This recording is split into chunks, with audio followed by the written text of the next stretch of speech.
And I'm going to start with a 2-minute introduction. Then we'll switch to the U.S.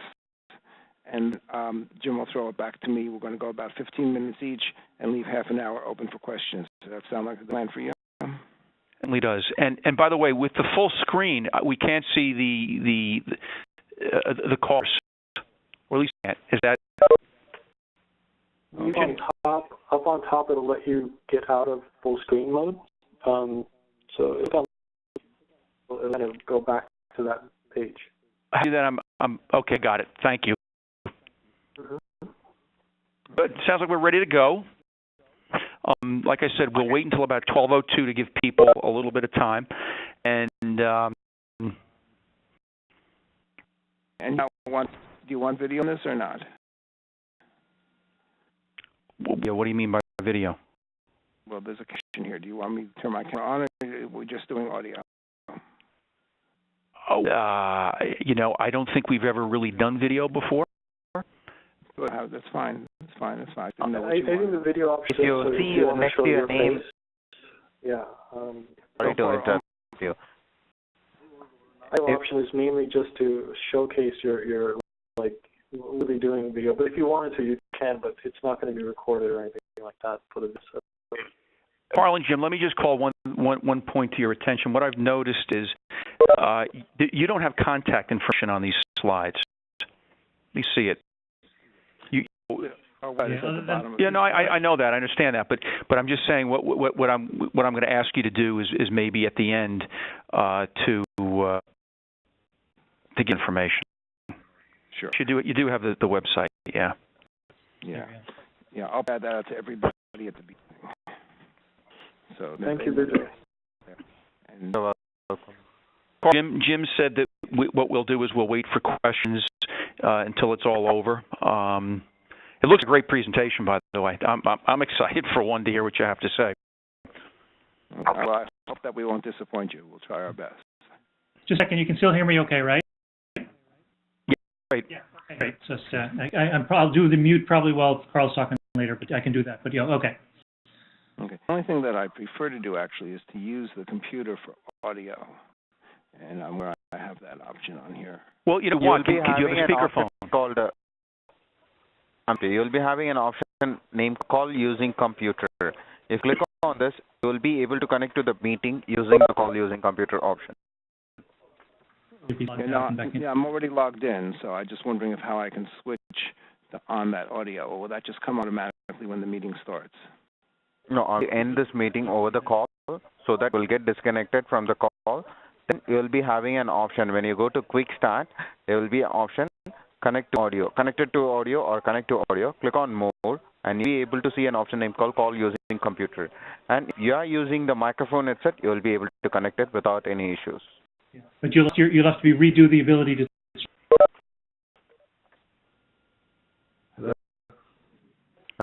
Hi. Okay, now I switch to the computer. Exactly. Goodbye. On the phone as well as from the computer, it is giving you the echo sound. So it's all taken care of now on that side. I'm not speaking through my microphone. And Carl, there's at the top as well, when I'm talking, and vice versa, the other way around. I'll just push this button. And Jen, you didn't hear me say now you can't hear me, right? Right. Okay, but we're set.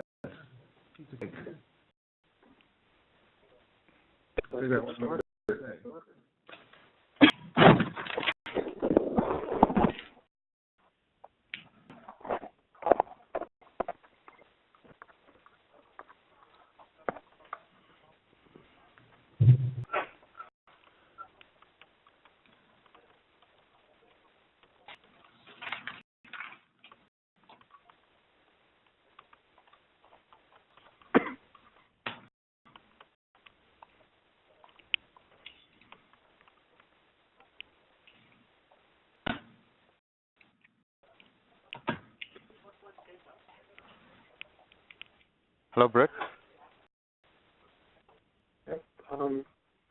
Hi. Yes, this is Jay from WebEx Support. Is there anything else I can help you with? Would you like to stay me on the call? If you don't mind, if you can stay on the call, that'd be terrific. And I think we're about ready to go. Are you good?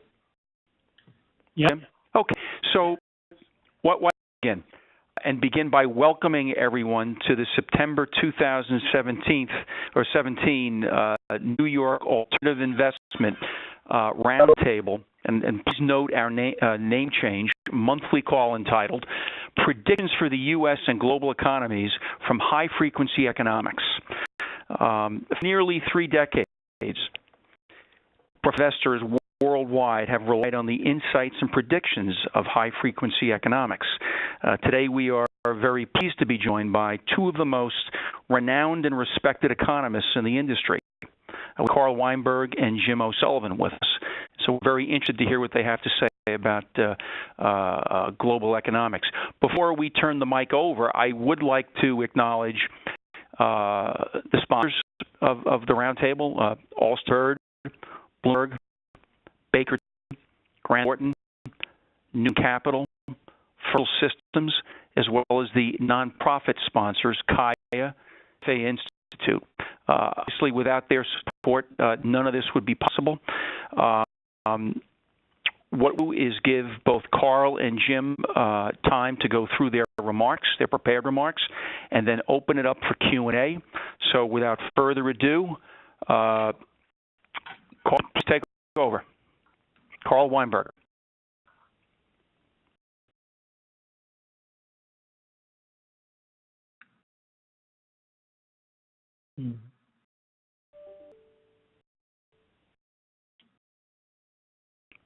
Carl.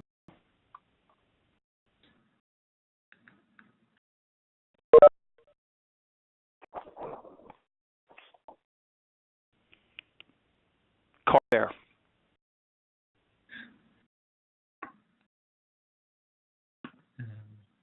There? Folks, dropped off the line and is probably trying to get back on. Are there any comments that you'd like to make at the beginning? Okay. Well, thanks, Bob, and thanks everybody for calling in. And Carl will be back on in a minute. I mean, the plan was he was going to just introduce us to start with, and I was going to talk about the U.S. and then we'd move to the global side that he would talk about. If I can make a suggestion, Jim, maybe you spend a moment until Carl gets on the line and talk about the firm. Well, frequency economics was started by Carl, basically 30 years or so ago, and we have a set of publications. I follow the U.S. Carl covers the rest of the world, as small as that is. We've got a weekly publication and daily publication, and cut after data and events, and ultimately we really follow what's driving financial market from day to day and week to week, whether it's the economic indicators, whether it's policy developments, as may be. But we try to be on top of all that, and generally we have a range of institutional investor type clients. And what you have here today is basically an example of what we do for clients, and not a regular publication that you're going to see. These are kind of charts that touch on a lot of the topics that we're talking about currently.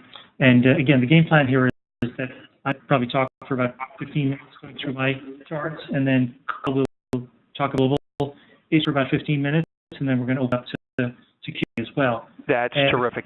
And I think Carl is on the line.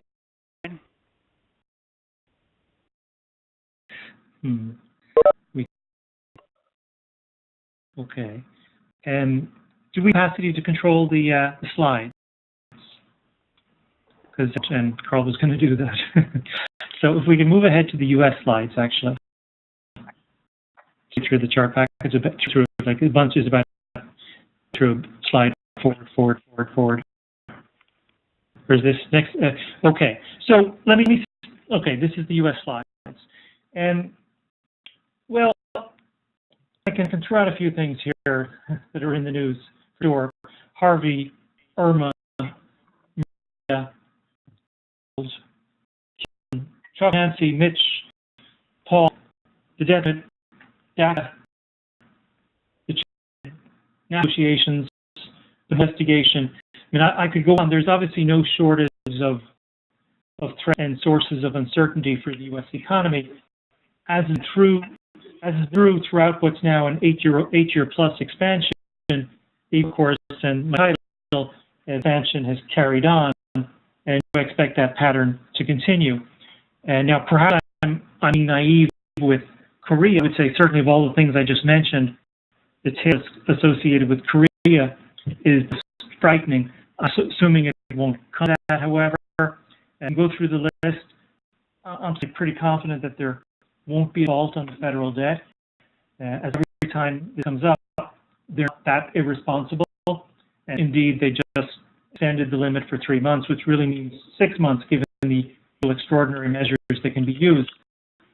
And the Taylor rule adherent, including John Taylor himself, will not be running this come February. Dreamers will not be deported. There won't be a dramatic shift toward protectionism, despite some of the rhetoric, although admittedly that might be a bit more nuanced and to be debated. Hurricanes will indeed depress growth in the short run, but if anything, the recovery process will over time, will give the economy a modest boost in gross terms, at least over time. Meanwhile, on the plus side, financial conditions continue to be quite accommodative, helped by easy monetary policy. The bottom line, we will be monitoring all those risks, but we expect U.S. growth to remain strong enough to keep employment rate declining, putting some modest upward pressure on inflation, wages, means ongoing Fed tightening. More specifically, what you've got in front of you here is slide number 1, is basically an abbreviated version of the forecast table that's in our U.S. weekly publication every week. We're currently through the end of 2018. Most important, we have GDP growth. And Jim, just hang on 1 second. Can we see if we can get to slide number 1, please? That's what I'm looking at, certainly. I think we're good. Yeah, I'm seeing certainly. Hopefully other people are seeing the same thing. And the most important, we've got GDP growth continuing the kind of 2 to 2.5% range on average. The unemployment rate falling below 4%, and inflation starting to edge up at a recent dip. I'll add that I'm allowed for some hurricane-related weakness in the current quarter, Q3, to be offset by catch-up in Q4. You can look at the table there. We've got 1.5% in the current quarter, the top line on GDP for Q3, and up to 3% in Q4, which again keeps the average here in the 2 to 2.5% range, which has generally been the story throughout the expansion. We're allowing for a modest boost from a tax cut in 2018, although nothing huge, perhaps enough to add a few tenths of a point to the growth rate next year. That said, this is obviously something we're going to be monitoring closely over the next couple of months as the process works through Congress. Taxes are obviously in the news today as the administration and Republican leaders from Congress are introducing a plan. And the plan includes significant tax rate cuts for businesses as well as individuals. Still unclear is the extent to which they're offsetting base funding measures and to what extent the net increase in the deficit. From what I've seen on press reports so far, as was the document that was put on the Washington Post website already, that was leaked out.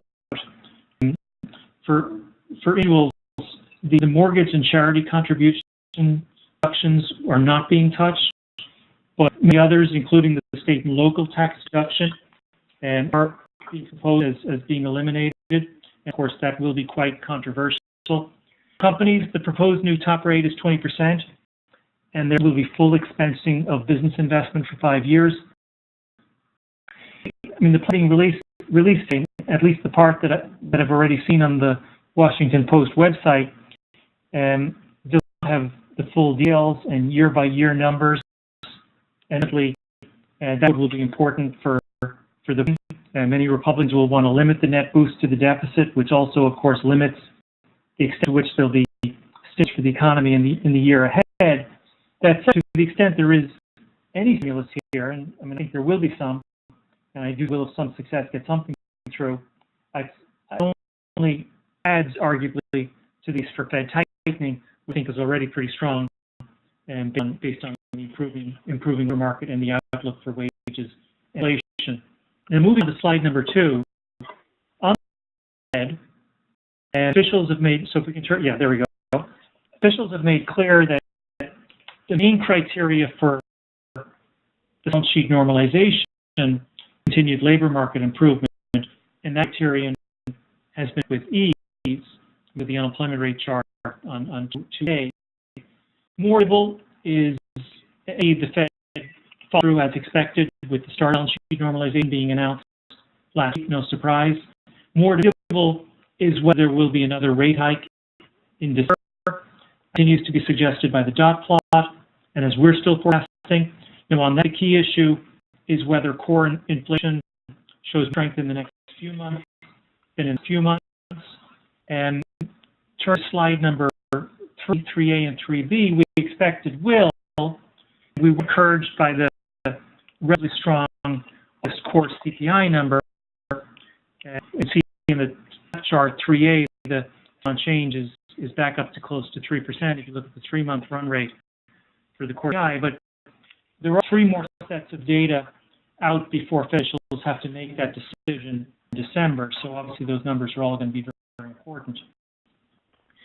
Within the core CPI, a particularly large drag recently, a plunge in phone services prices earlier this year. That's the chart on the right, 3B. This is one of the items the Fed chair is referring to when she suggests that recent slowing is likely to be transitory. And expect that plunge to be reversed.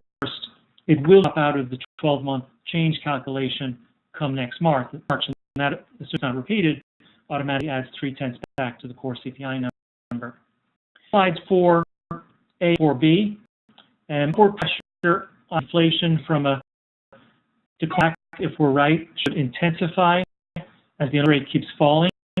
Now, hearing people say that recent data show that the framework, the non-accelerating inflation rate of unemployment framework, or the Phillips curve framework, call it what you like, has become redundant. But in my understanding of that framework, and these charts are drawn, wage gains and inflation are supposed to accelerate significantly until the unemployment rate drops below the estimated full employment level. So basically, when the blue line in these charts moves above the horizontal level, and that's the unemployment rate is below the estimated full employment level. And that just happened a few months ago. And through the volatility, wage gains have accelerated a bit. And from the smoothed ECI employment cost index chart on the left, and the is above the horizontal line, which means that there's been acceleration.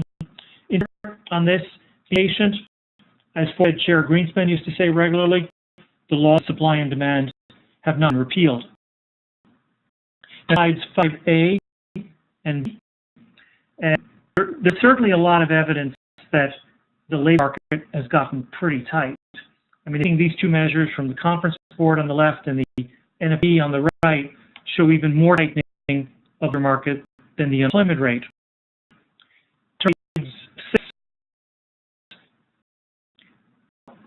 The employment rate remains downward, and with employment growth basically around 1.5% per year. We've been averaging basically 175, 180 a month on payrolls, which is basically a 1% rate of growth in employment, which historically is not particularly booming, but clearly it's quite strong. And the force is currently growing at around a 1% pace. So we're seeing the unemployment rate continue to fall. Even 1% pace for the labor force recently includes some cyclical help, some cyclical improvement in the participation rate. And the trend in the participation rate is almost still down, however, and the clear trend in labor force growth is almost less than 1%, and most projections put it closer to 0.5% over the next decade.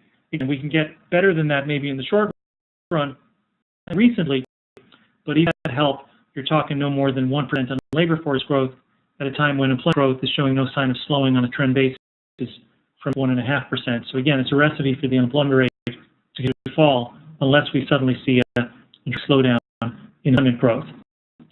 And turning to slide 7, I'll put that the employment growth is likely to be interrupted temporarily by Harvey and September in particular, and probably Maria because of Puerto Rico effects in the October report. I mean, the general pattern would be similar to what we saw after Hurricane Katrina back in 2005, as I said in slide 7B, but just as that hurricane-related slowing in payrolls are temporary, basically 2 months, and this as well, any hurricane effects are going to be temporary. We've seen a surge in jobless claims, and surge will likely continue for at least a few more weeks.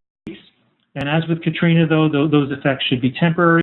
And we are able to X out the hurricane's effects on the claims data, since there's complete state detail. I mean, that's a big advantage of the claims data versus other numbers right now in terms of disaggregate hurricane effects from everything else.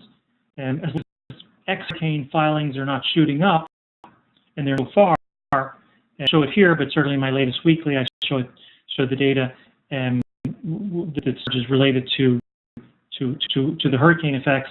Ex-hurricane effects, there's no increase in claims in the last couple of weeks. The message is that the underlying trend remains very strong. Now, slide 8A and B.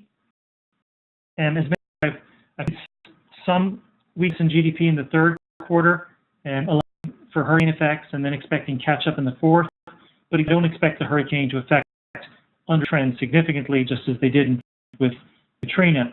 And also, if anything, the GDP-related numbers, the GDP-related data were stronger than expected before the hurricane effects started to drag down the numbers. It's at slide 9. It is true that the survey data continues to show even more strength than GDP numbers.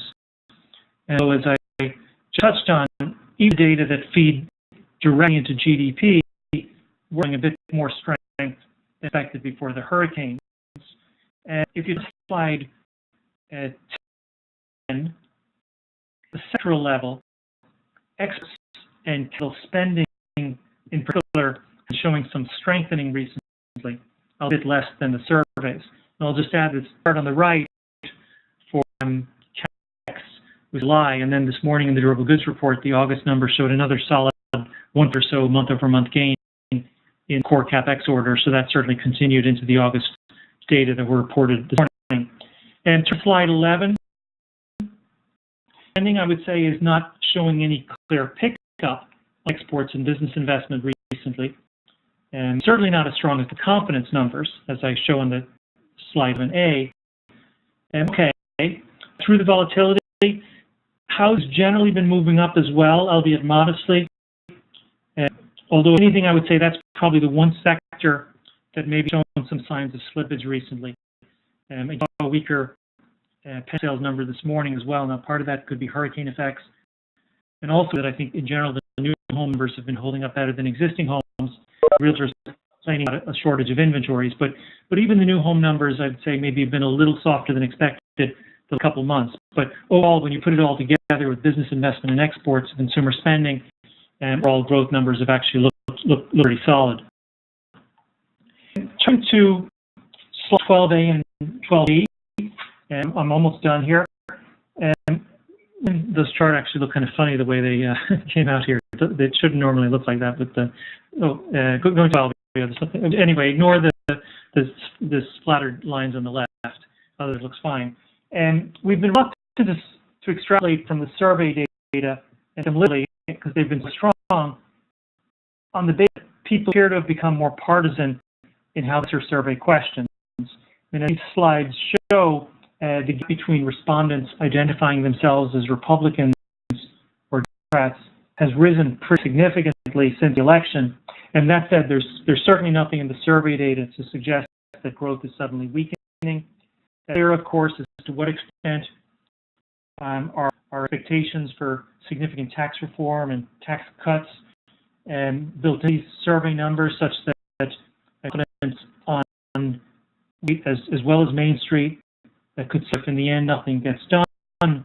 But as I mentioned earlier, I think they will get something done, and nothing huge, but enough to be able to show something being accomplished, and enough to add at least a couple of tenths to growth in 2018. But again, obviously something we're going to be monitoring and analyzing in the months ahead.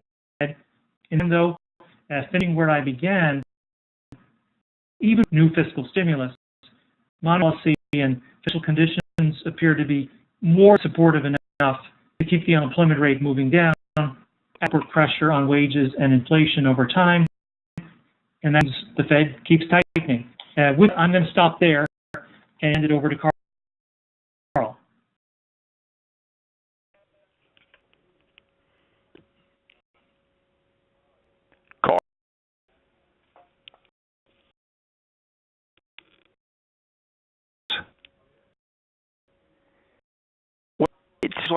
Carl is off the line, unfortunately. So why don't we open up for some Q&A, and hopefully Carl can join us at some point before the hour's up. Okay. Jim, I'll offer with a couple of questions, and I would, of course, invite the audience to jump in here, either on the telephone or using the computer. If you look to the bottom right-hand corner, you'll see chat room. So I would invite everyone to use that. But Jim, thank you for the very informative presentation. A couple of questions. Number one, let's talk about President Trump for a second. As a candidate, he talked quite a bit about 4% growth, assuming he was elected.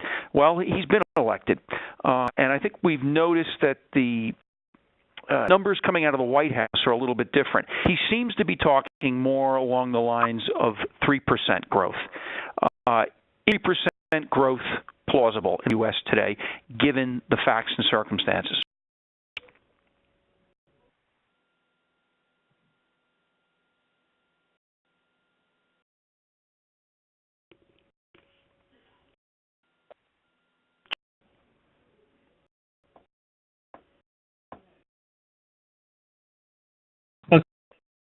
Sorry. Me. You can hear me now, yeah? Yeah, we can hear you. Did you hear the question? Question. It was just sorry, the mute was on still. Yeah, it's a good question, and certainly in the short run, of course, almost anything is possible. If you got enough of a tax cut, you can certainly give growth quite a lift over 12 months or so. But ultimately, the issue is what's sustainable over time, and what's the economy's potential growth rate over time. And of course, employment rate is already pretty low, I believe even a little below full employment. But even you can debate that, and even if you think go a little bit lower, it's basically at full employment. So, to the extent growth from here, it can't be being into slack in the economy. It's got to be basically from increased productivity or increased in the labor force. And really, that's what drives potential growth. And certainly, historically, I mean, a 3% type growth number was very on average. And in fact, if you look at the decades prior to the financial crisis, we averaged, I think, just over 3% per year during that period. But you have to break that down then into coming from in terms of labor force growth and productivity growth. And in round numbers, that roughly 3% trend that we've seen over about 4 decades was almost in half, about 1.5% from labor force growth and about 1.5% from all-in productivity. So as you in turn, it's the worst part in particular, I think, that is most questionable. And really even given the talk about restricting legal as well as illegal immigration, that does obviously help the case for stronger labor force growth. And I touched on a minute ago that, I mean, right now the longer-term projections, say from the CBO or the Fed or anybody based on demographics, would say that trend in labor force growth is going more than 0.5% per year. I mean, we're sitting at 1% right now with the help of maybe some cyclical improvement in the participation rate. But over the whole, I mean, unless you open up the doors to immigration, and obviously that's not the policy of this administration, then you're no more than 0.5% per year, probably labor force growth. So get 3% plus on growth, you need 2.5% of productivity, which again, in any given year is possible. We certainly saw that for several years in the 1990s, but over a longer term, it looked optimistic. So, and I would say it's a bit of a stretch, and obviously a lot of, I mean, the mainstream views, consensus economists, and the Fed, and the CEO projections, they show basically closer to 2%. Again, that's not to say that you can't aim to do better and boost the productivity growth. That certainly should be a major goal of this reform right now. And I mean, personally, I would support stronger labor force growth, even through immigration as well. Ultimately, I would say, I mean, 4% looks quite a stretch. And 3% is not crazy, certainly for a couple of years, but sustained basis, it does look pretty optimistic. And with the cap that the productivity part in particular is hard to forecast, certainly over kind of on a five-year head basis. And I'd say it is a bit optimistic. Obviously, 3% is not as optimistic as 4%.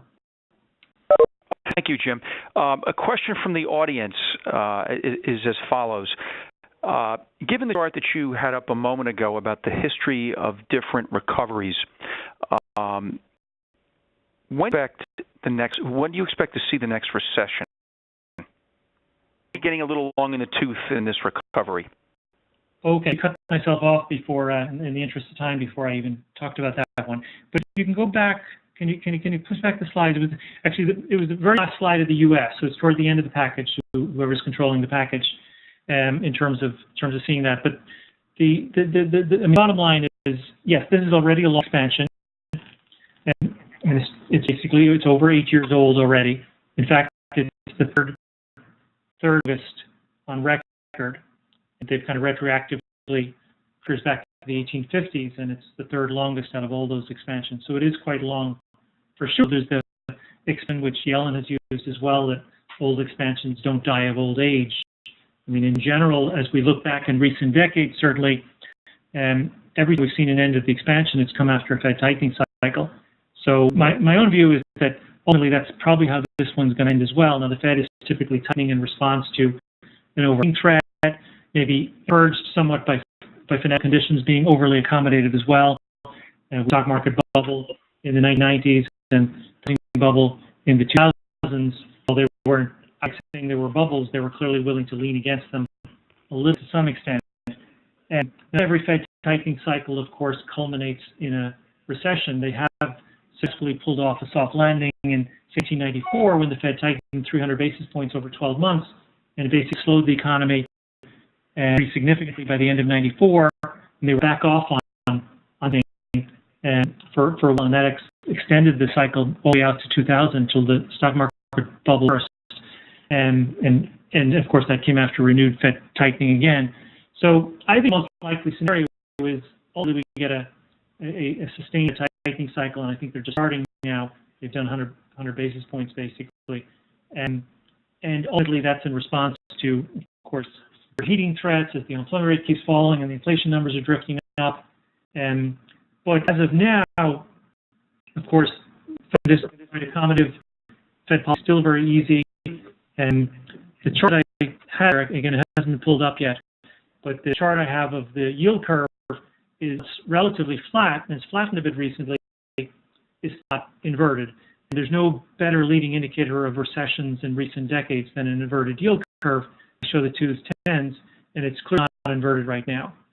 And historically, even when it does invert, it's typically a good year or more before you get the recession. So I think that's quite plausible that the Fed could be tightening over the next year plus, and you get to that it starts raising recession risks as the Fed keeps tightening, and could recession come 2019, 2020? Again, in my forecast, I only formally forecast through 2018, and I don't have a forecast through 2018. But is it plausible that we hit recession again come sometime 2019, 2020, after a sustained Fed tightening cycle? I think that's plausible, but again, I'm not formally forecasting out that far. And I would say right now, I don't see very high recession risks over the next 12 months at least. It's Carl. Can you hear me? Hello.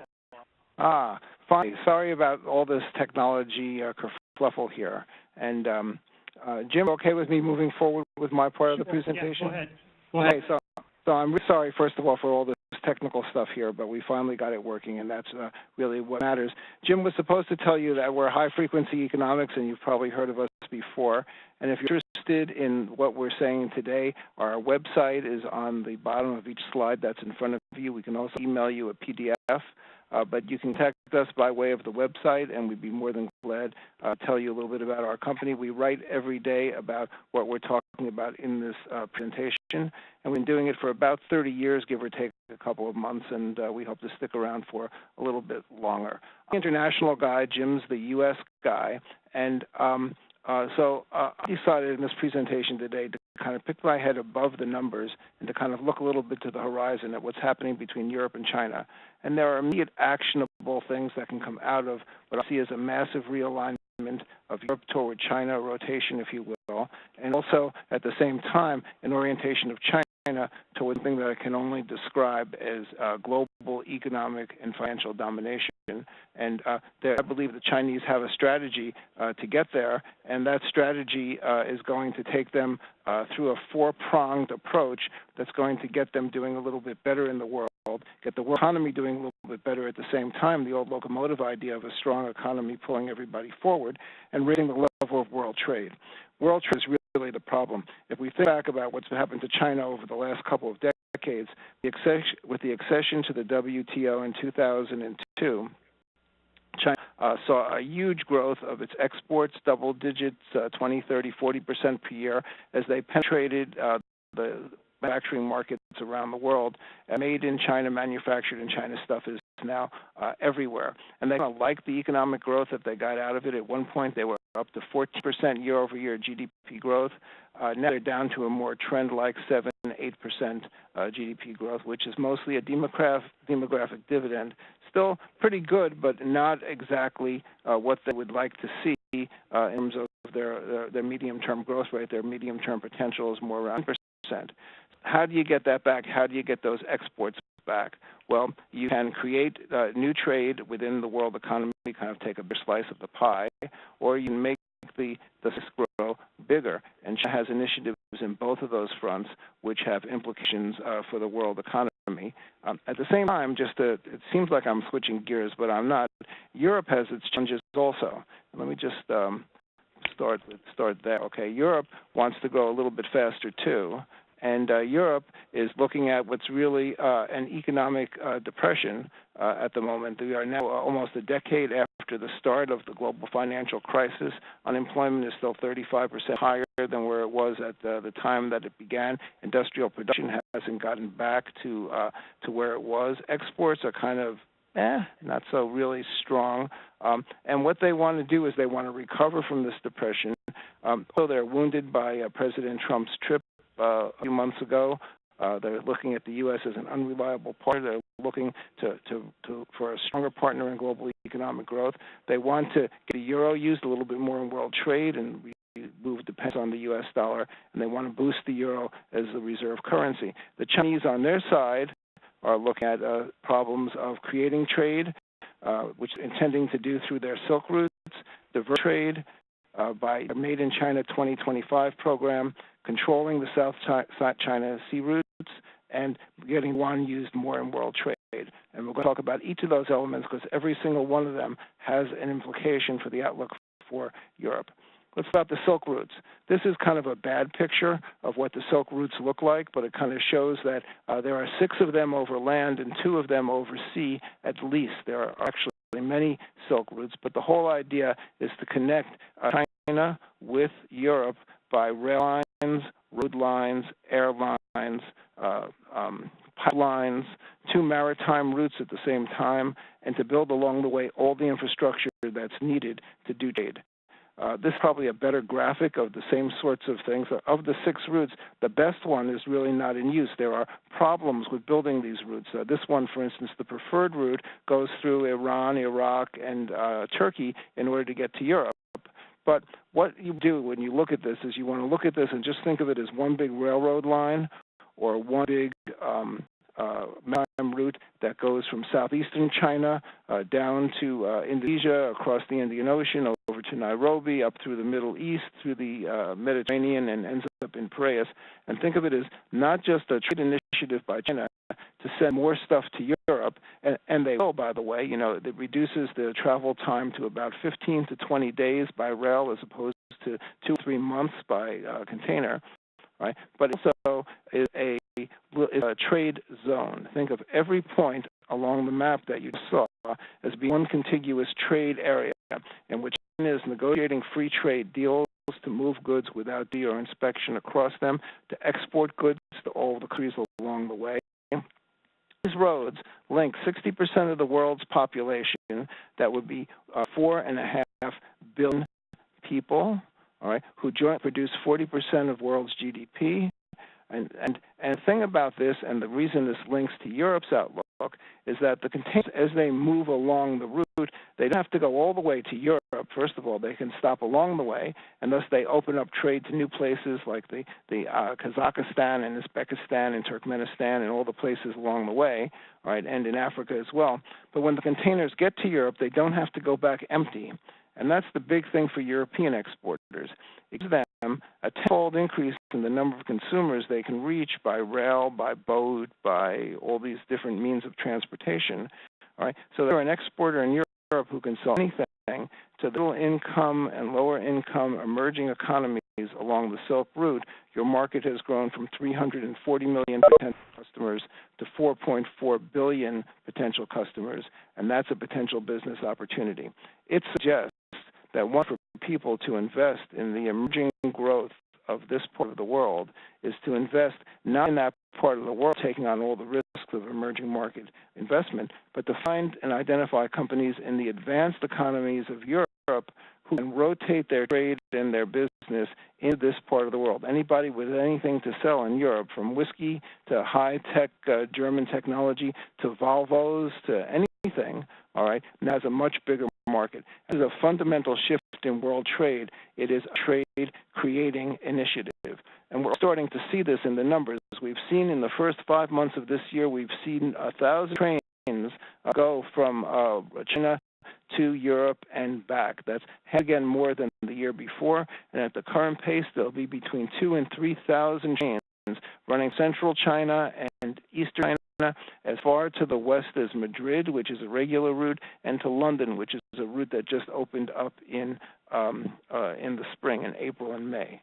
So we're starting to see China's rail traffic pick up. We're seeing a little bit of a tweak on exports, and the point being that this is this is not some pipe dream in the future, but China has committed several $100 billion equivalent to investing to develop this Silk Route, and they have already generated the partnerships, and we know they've had a major conference in May in which close to 60 heads of state and foreign ministers, foreign economic ministers and finance ministers, as well as the managing director of the IMF, the head of the United Nations, Secretary General of the United Nations, all gathered together in Beijing to plan for the future of OBOR.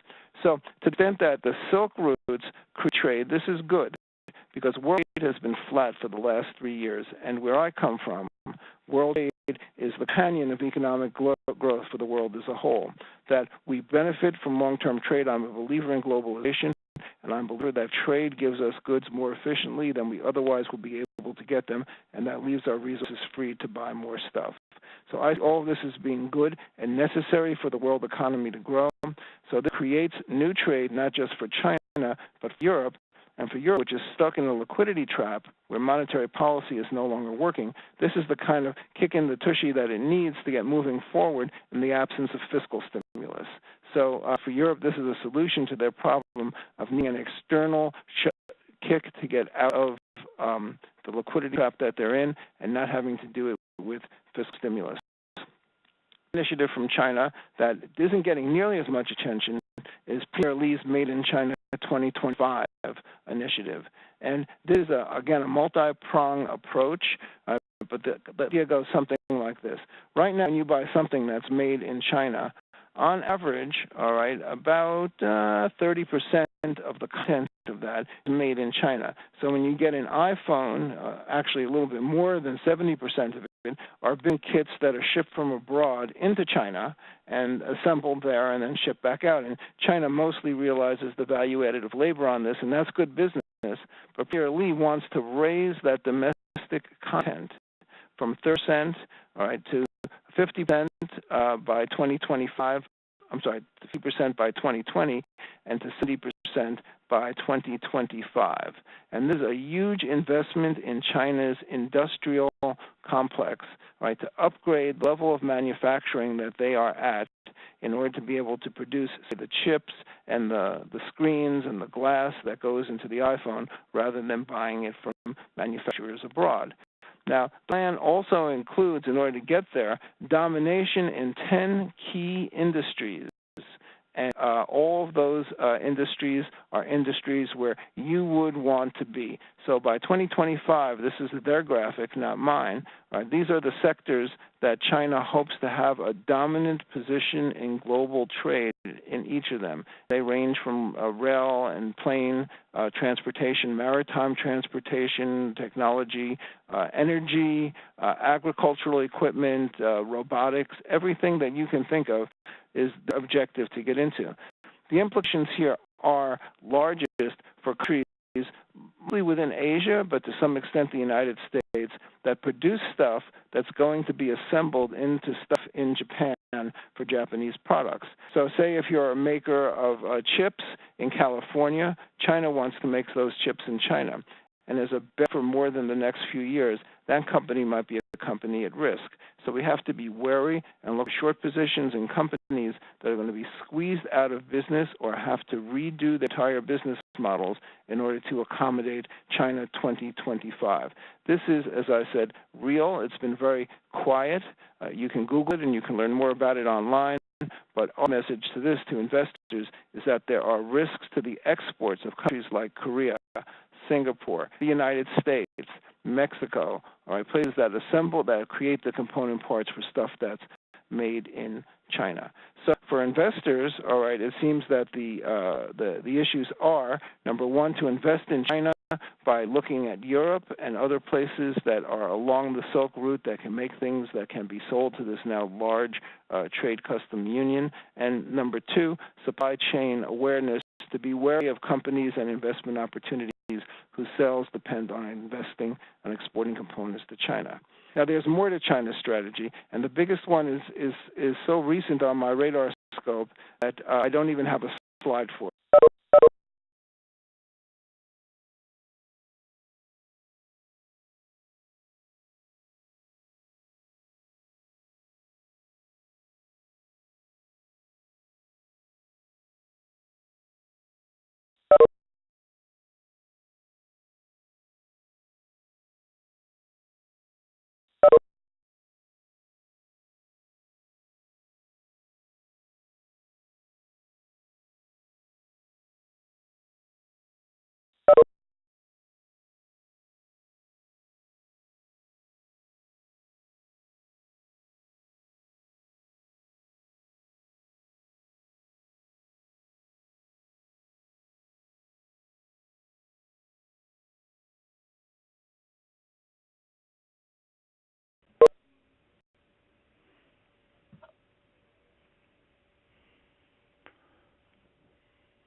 I lost him again, Bob.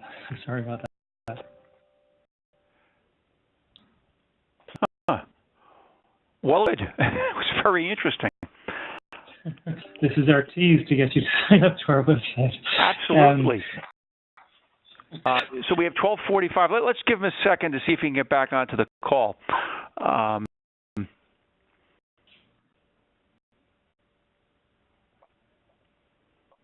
So, you know what? As we're waiting for Carl, Jim, I have a question for you. You were talking a lot about the Federal Reserve. So, what's on the possibility of a new Fed chair? Yeah, it's a good question, and obviously Yellen's term is up in early February. So I mean, there's going to be the Fed chair, and obviously that's important as the Fed is an important part of markets, etc. But I mean, to the extent change, I think the expectation is, if anything, it's going to make it more hawkish rather than less. And I mean, I don't think the markets are pricing enough Fed tightening. Markets are basically pricing in 50 basis points of tightening by the end of next year. Whereas Fed officials themselves, if you look at the dot plot, of 100 in there. So, and if anything, there's risk of more. So the question then is it going to be someone very hawkish? I don't think he's going to, as I mentioned earlier, I don't think he's going to go extremely hawkish. If you put it on Taylor, you could say that rates up 300 basis points in 6 months. I don't think he's going to do that. I mean, it's in his interest to get someone very hawkish in there. I mean, the names that are being mentioned, I mean, one possibility is Yellen herself is reappointed. Not inconceivable, but politically it'd be a hard sell for him. If you look at just the betting markets right now, for what it's worth, I see even Warsh is number one. I think if you look at predicted.com, he's running about 40% ability. I don't think that would be viewed great by most economists, just given his background, and I think he's probably from a more hawkish perspective, although I'm not sure that ideological about monetary policy, and he could be more flexible. and really compared with the John Taylor. Gary Cohn is being mentioned as well, although he's hurt his chances by criticizing the president recently for some of his comments. And I predict shows he's about 20%, or 40 probability, and Yellen is actually about 27% or so. So he's certainly still in the running there. I mean, there are other names like Glenn Hubbard, Tom Larry, John Allison. So there are the names on the list right now, but the list could change. And I have a formal forecast. To the extent there is a change, if it's not Yellen, if anything, will only probably reinforce the bias toward more Fed tightening than the markets are currently pricing in. But again, we'd be very surprised to get an extreme hawk coming in like a John Taylor. And let me, there was a question that we got from the audience about the quality of the employment level. Can you comment on that? Because I think where you were heading was that, or flat out said, was that the labor market is getting somewhat tight. Is it correct? Absolutely. I mean, obviously, message from the unemployment rate, but it's not just the unemployment rate, because people do, of course, question the unemployment rate. In fact, the press questioned it quite a bit before he was elected. But people argue that it's missing people. I mean, that's always true to some extent. People have dropped out of the labor force. The participation rate has come down in recent years, and it's a whole debate over how much of the secular versus cyclical, how many of those people are potentially going to come back, etc. What about the issue of underemployment? Well, and there's the U6, so-called U6, which adds together the official U3 unemployment rate with the timers, people who are involuntary part-time, not just part-time in general, total, a lot of voluntary part-time workers, but involuntary part-time, people who say they like a full-time job. And of course, by definition, that runs higher. The sum of those two numbers runs higher than the unemployment rate itself. I don't here. I run it regularly, though, the U6 and U3 on a single chart. You need two scales on that chart because, obviously, by definition, the U6 is always going to be higher, and it goes up and more than the U3. But when you put the two scales, given their usual relationship, and a little bit higher, but at this point, there's very little between them. That's been coming down pretty sharply as well. And not quite as low in absolute terms, whereas the unemployment rate itself, when it touched 2 months ago, was the lowest 2001. We haven't quite broken through the 2007 low for the U6 yet, but it's a lot of difference. And maybe there's a little bit of a difference there, but the base story hasn't really changed. They've both been coming down pretty sharply. And then, again, it's not just the Labor Department numbers, but I showed the NFIB series on firms with hard job openings. If anything, that showed more tightening than the unemployment rate. So the consumers, and do people think jobs are plentiful or not? All these numbers corroborate the basic story of the unemployment rate. Now, it leaves open the question, are we at full employment? Do we tend to go? Are we tend through it? Clear right answer on that. And these can change over time. And certainly if unemployment stopped falling here, would you get a big inflation problem? No. But I think from the Fed's perspective is these financial conditions, led Fed, are producing above trend employment growth and unemployment is going down. So if they don't do anything and it stays where it is, which of course it doesn't have to do, but the unemployment rate will keep on falling. And ultimately, you can below 4% and you get more and more upward pressure on wages and inflation that kicks in with a lag. So, and they're moving gradually, slowly, and they're saying they're just kind of taking their foot off the gas rather than stepping on the brake at this point. But the big picture is, it's debatable what's full employment. Does the rate capture everything exactly? Of course not.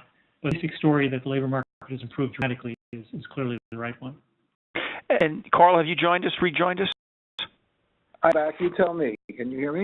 Hey, good to hear. Okay, I've been hung up on 4 times, and I apologize for all this. I just want to address one more issue related to what China is doing right now that affects markets importantly, and that has to do in the oil space. And this will be very brief. China went to Russia in at the beginning of the year and asked them to accept yuan, agreed to accept yuan, and is now selling and transacting in yuan.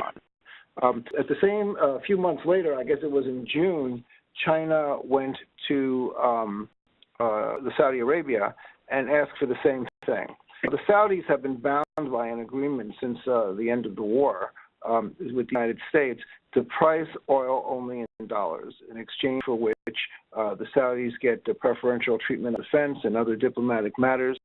And the United States then gets to have all of these surpluses of petroleum, about $600 billion a year worth of revenue and more than that in gross transactions, priced in U.S. dollars, and that's one of the things that helps to keep the dollar strong.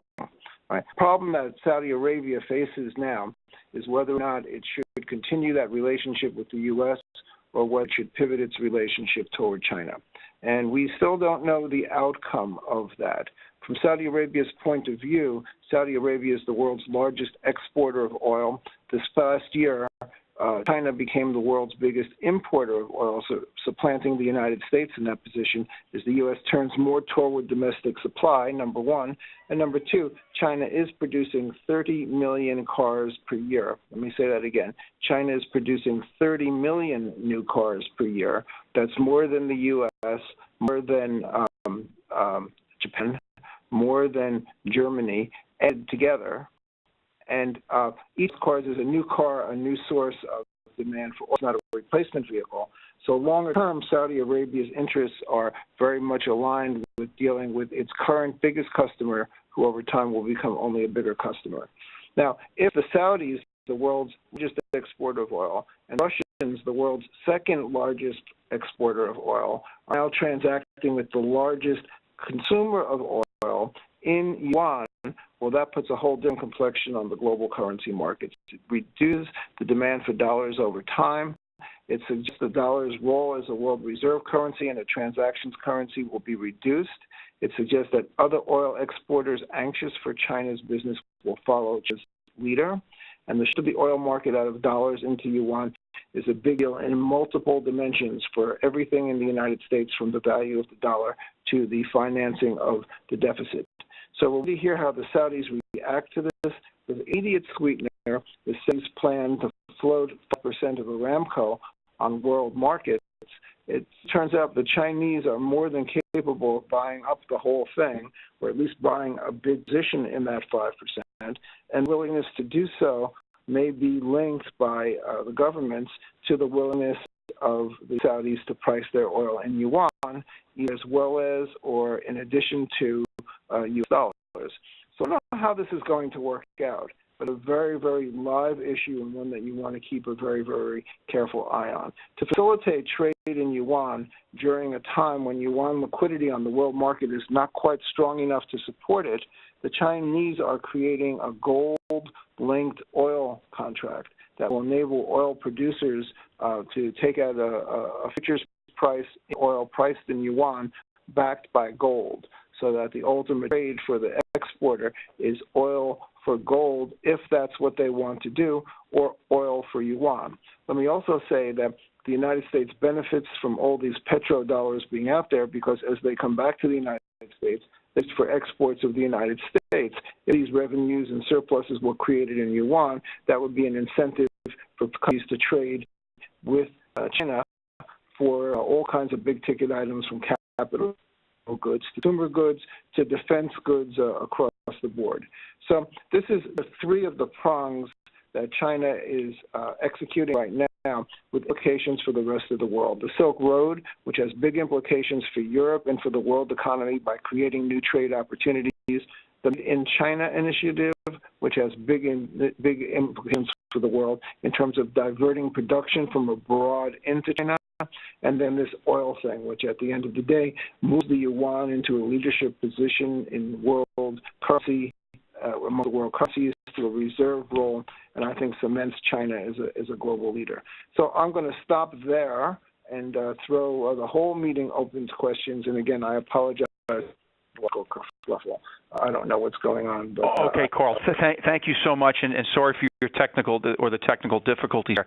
I have some questions that are beginning to roll in, Carl, and I guess the first question has to do with your last comment about the decline of the petrodollar. So if we're hearing you correctly, you're saying that the decline in the petrodollar should facilitate the rise of the yuan as a reserve currency.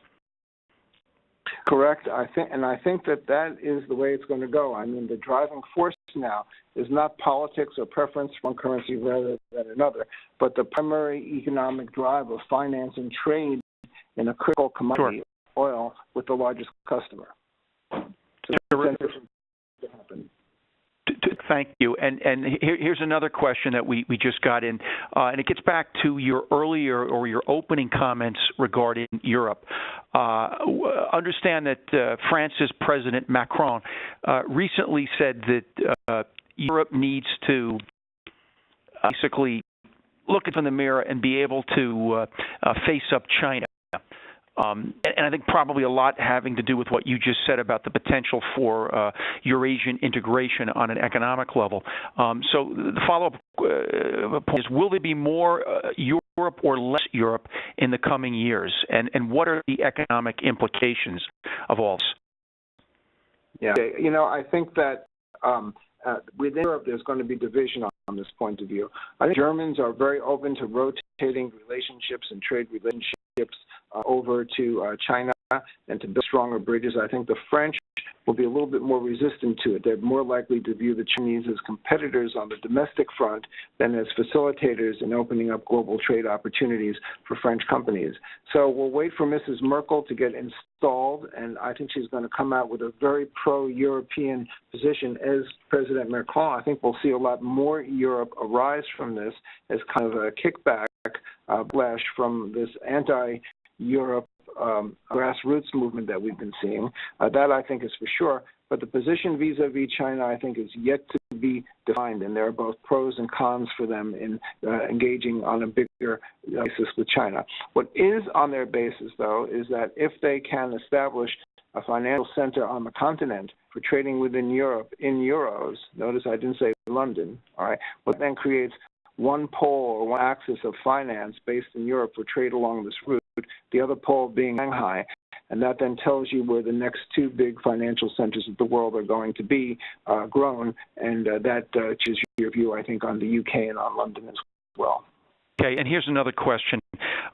Your overview has not just curiously one of the biggest Eurasian forces at all, India. Where did India fit into the Silk Road strategy? Yes, India and China are competitors, if you will.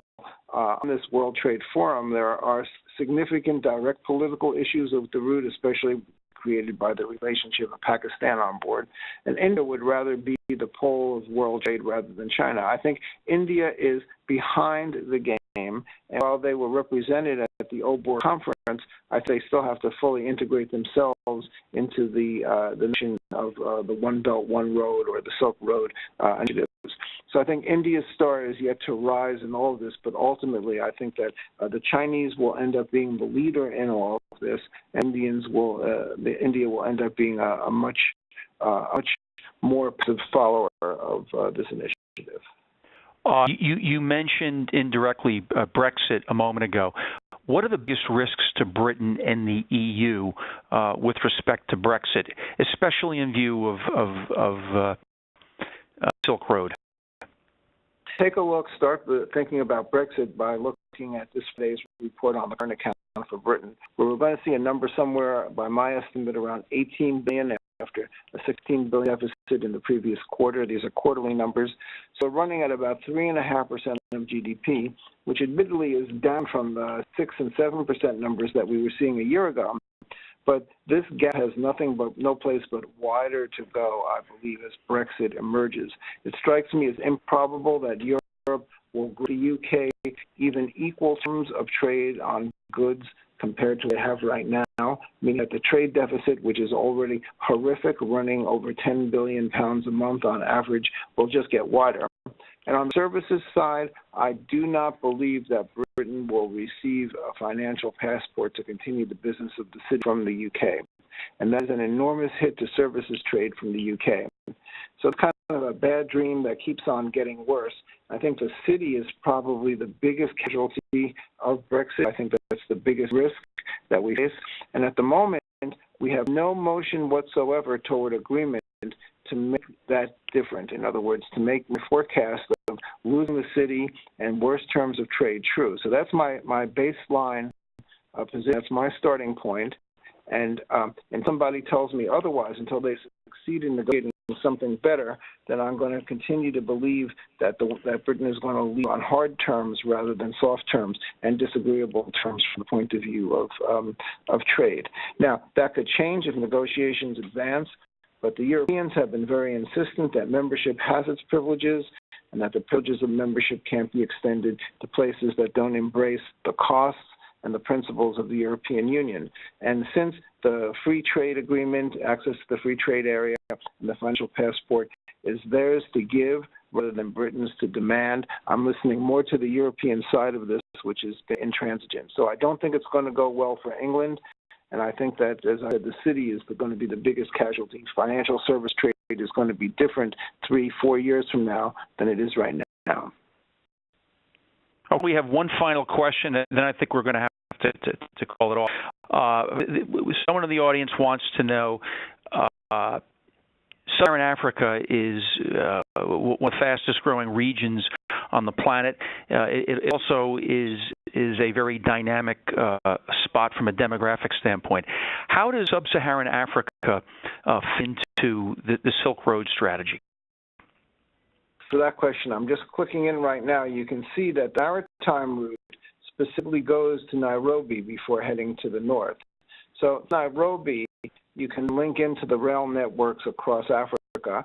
And to be fair, they could use some development, but again, that's what Chinese foreign aid is all about. You know, the Silk Road is more than just building the roads, and making a port in Nairobi, but the project includes infrastructure and development projects, capital building for all of the countries that are involved. So China will be there with foreign aid to support rail projects and other transportation projects and logistical centers and so forth. The diplomatic channels will be at work to make sure that goods get in there. And China has its own development program built into the Silk Road initiative, and that arm will be in there to help advance development and create a market. So I think Sub-Saharan Africa, for that matter, all of Africa, but particularly to the eastern portion of Sub-Saharan Africa, I think stands to do well from the trade opportunities that come out of the Silk Road. Every place on the Silk Road benefits from it, and when you look at this map, there's one country that is very clearly missing from this map, and that's the United States. The United States has no standing anywhere in any of this and won't even link into the eastern end of this, the Trans-Pacific Partnership or other better trade deal, because right now there's just nothing on the table being negotiated to get American goods into this pipeline. Well, Weinberg and Jim O'Sullivan of High Frequency Economics, you've given us a great deal to think about, a very interesting and incisive report. I want to thank the audience and remind everyone that if they do want to follow up with Carl or Jim, there is contact information. The URL of High Frequency is at the bottom of the slide, and would certainly encourage you to do so. So on behalf of the New York Alternative Investment Roundtable, thanks, and we'll see you next month. Bye. Bye-bye.